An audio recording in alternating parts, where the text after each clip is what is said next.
So Warangal జిల్లా నర్సంపేటకు సంబంధించి ప్రాథమిక సహకార సంఘం సంబంధించిన చైర్మన్ పై అవిశ్వాస తీర్మానం ప్రవేశపెట్టడం, తర్వాత తాను కోర్టుకెళ్లి 20వ తేదీ వరకు కూడా స్టే తెచ్చుకోవడం కూడా సగటుగా జరిగిపోయినాయి. దీనికి సంబంధించి ఈ రోజు ఇక్కడ సహకార సంఘం దగ్గర కూడా కొంత రసభాస జరిగిందని చెప్పుకోవచ్చు. దీనిలో ఇక్కడ కాంగ్రెస్ పార్టీ మహిళా నాయకురాలు మనతో మాట్లాడడం, అసలు ఏం జరిగిందో అడిగే ప్రయత్నం చేద్దాం. చెప్పమంటే ఏం జరిగింది, ఆ గొడవ ఎందుకు అయింది, తర్వాత అసలు ఏం జరిగింది అక్కడ? సార్, అవిశ్వాసం పెట్టిరు, ఎలక్షన్స్ అయిపోయినాయి.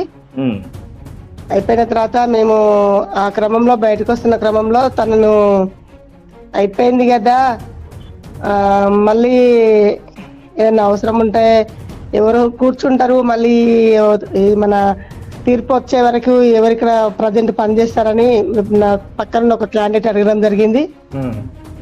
లేదు, 5 సంవత్సరాల వరకు నేనే కూర్చుంటా, నాకే ఉంది, నాకు ఎవరు ఎదురు లేడు, నేను కాంగ్రెస్ జెండా మోసిన, ఇప్పుడు కూడా కాంగ్రెస్ లోనే పనిచేస్తున్నా, ఈ చైర్మన్ పదవి నాకే అంటూ అతను మాట్లాడడం జరిగింది. మరి కాంగ్రెస్ లో జెండా మోసినప్పుడు నువ్వు బీఆర్ఎస్ పార్టీకి ఎందుకు అమ్ముడు పోయినావు? ఇప్పుడు బీఆర్ఎస్ పార్టీ ఆధ్వర్యంలో కండువా కప్పుకొని ఆధ్వర్యంలో చైర్మన్ చేస్తున్నావు కదా అని మేము నిలదీసి అడగడం జరిగితే, వాడు పిచ్చకుంటోడు, వీడు పిచ్చకుంటోడు అని మాట్లాడడం క్రమంలో నువ్వు ఒక ప్రజాప్రతినిధి కాబట్టి నువ్వు కరెక్ట్ మాట్లాడాలి, ఫార్మాలిటీ ప్రకారం ఒక సబ్జెక్ట్ ప్రకారం మాట్లాడాలని నేను అడగడం జరిగింది.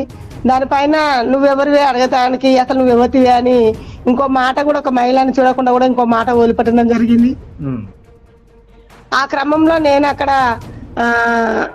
మరి ఇప్పుడు ప్రజెంట్ మాజీ ఎమ్మెల్యేను నువ్వు అతను పిచ్చకుంటోడు అని మాట మాట్లాడినావు, మరి కాంగ్రెస్ లో గెలిచి నువ్వు టీఆర్ఎస్ కి ఎందుకు పోయినావు? అతను అలాంటి వ్యక్తి అయినప్పుడు మరి అప్పుడు కూడా కాంగ్రెస్ లో గెలిచినావు కాబట్టి కాంగ్రెస్ మారెడ్డి కూడా అదే మాట అన్నావా అని మేము అడిగిన క్రమంలో, లేదు నేను ఇండిపెండెంట్ గా గెలిచిన, కాంగ్రెస్ నుండి కూడా గెలవలేదు అని అతను మాట్లాడితే ఇంకో బూత్ మాట కూడా వదిలిపెట్టడం జరిగింది. దాని ప్రకారం మేము నువ్వు కరెక్ట్ మాట్లాడకుండా మాత్రము అది వేరేలాగా పోద్ది అని అంటే అని నేను దగ్గరలో పోయే క్రమంలో అతను ఏంటి ఇట్లా అడ్డం పెట్టి నా చేయిని నన్ను ఇట్లా వెనుకకు తోస్తూ ఉండగా నేను తనపై చేయి చేసుకోవడం జరిగింది.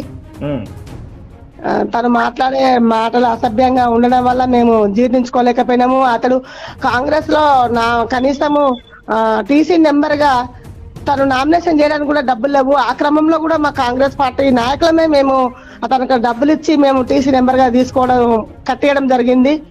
ఆ టీసీ నెంబర్ గా నామినేషన్ చేసినాక తను ప్రచారం చేసి మేము గెలిపించుకున్నాము. ఆ క్రమంలో కూడా తను మేమే మా కాంగ్రెస్ పార్టీ నుండే మేము మీకు చైర్మన్ పదవి ఇస్తాము, మా ఉండు అని చెప్పినా కూడా, చైర్మన్ పదవి మా కాంగ్రెస్ నుండి ఇస్తామని చెప్పినా కూడా వినకుండా తను అప్పుడు చాలా ఘర్షణ కూడా జరిగింది. చింతల సాంబారెడ్డి అనే వ్యక్తిని మన పోలీస్ డిపార్ట్మెంట్ వాళ్ళు కూడా చేసుకోవడం జరిగింది. అదంతా ఇష్యూ మార్కెట్ లో అక్కడ సొసైటీ దగ్గర పెద్ద ఇష్యూ జరగడం కూడా మీరు అందరూ అప్పుడు గమనించారు, అప్పుడు తెలిసిన విషయమే అందరికి. తను సరే వెళ్ళిపోయిండు. అలానే సరే కొనసాగించి తను గౌరవంగా పక్కా తప్పకుండా అయిపోయేదానికి తను ఇప్పుడు మాట్లాడే మాటలు కూడా అప్పటికంటే ఎక్కువ అసభ్యంగా మాట్లాడడం వల్ల మేము జీర్ణించుకోలేకపోయినాము. ఎందుకంటే గతంలో తనకు డబ్బులు పెట్టి గెలిపించుకున్నాం కాబట్టి 1 కాదు 2 కాదు ఇలాంటి సంఘటనలు చాలా జరిగినాయి నర్సంపేటలో. కాబట్టి మీకు తెలిసే విషయమే, ఇప్పుడు ఎంపీపీ కూడా ఎంపీటీసీలు అందరూ అమ్ముడు పోయిన క్రమంలో కూడా మేము చాలా బాధపడ్డాము. ఇప్పుడు సొసైటీ కూడా అలాగనే అమ్ముడు పోయింది కాబట్టి మేము అది జీర్ణించుకోలేక తను మాట్లాడిన మాటలు అప్పుడు గతంలో జరిగింది గుర్తొచ్చి ఇప్పుడు మాట్లాడే మాటలకు మేము భరించలేకపోయినాము. ఎందుకంటే మాకు జరిగిన అన్యాయానికి తనపై చేసుకోవడం, అతను మాట్లాడిన మాటలకు మేము రియాక్షన్ గా కొంచెము బాధాకరంగా మేమేమి అనలేక చేసుకోవడం జరిగింది అక్కడ. అంటే ఇప్పుడు మీకు విశ్వాసం ఉందా? అంటే కాంగ్రెస్ పార్టీకి సంబంధించి అవిశ్వాసం సంబంధించి మరి మీ కాంగ్రెస్ పార్టీ అభ్యర్థి అంటే ఎవరైతే అనుకుంటున్నారో వాళ్ళు మరి అవిశ్వాసంలో చైర్మన్ అయ్యే అవకాశం మీకు ఉందా? అంటే మేము కాంగ్రెస్ పార్టీ జిల్లా కార్యదర్శిని, నేను డైరెక్టర్ని, ఇక్కడ గురుజాల గ్రామం నుండి డైరెక్టర్ని, నేను నర్సంపేట నుండి కాదు. అదే నేను ఏమంటున్నా అంటే పార్టీ వైపు ఉంటున్నా నేను, సో మీరు అక్కడ డైరెక్టర్ అనట్లే. నేను పక్క మా కాంగ్రెస్ వాళ్ళే ఇప్పుడు మా కాంగ్రెస్ పార్టీ అవిశ్వాసం పెట్టిరు కాబట్టి పక్క మా కాంగ్రెస్ ఉండే చైర్మన్ బరిలో ఉంటాడు, పక్క ఉంటాడు.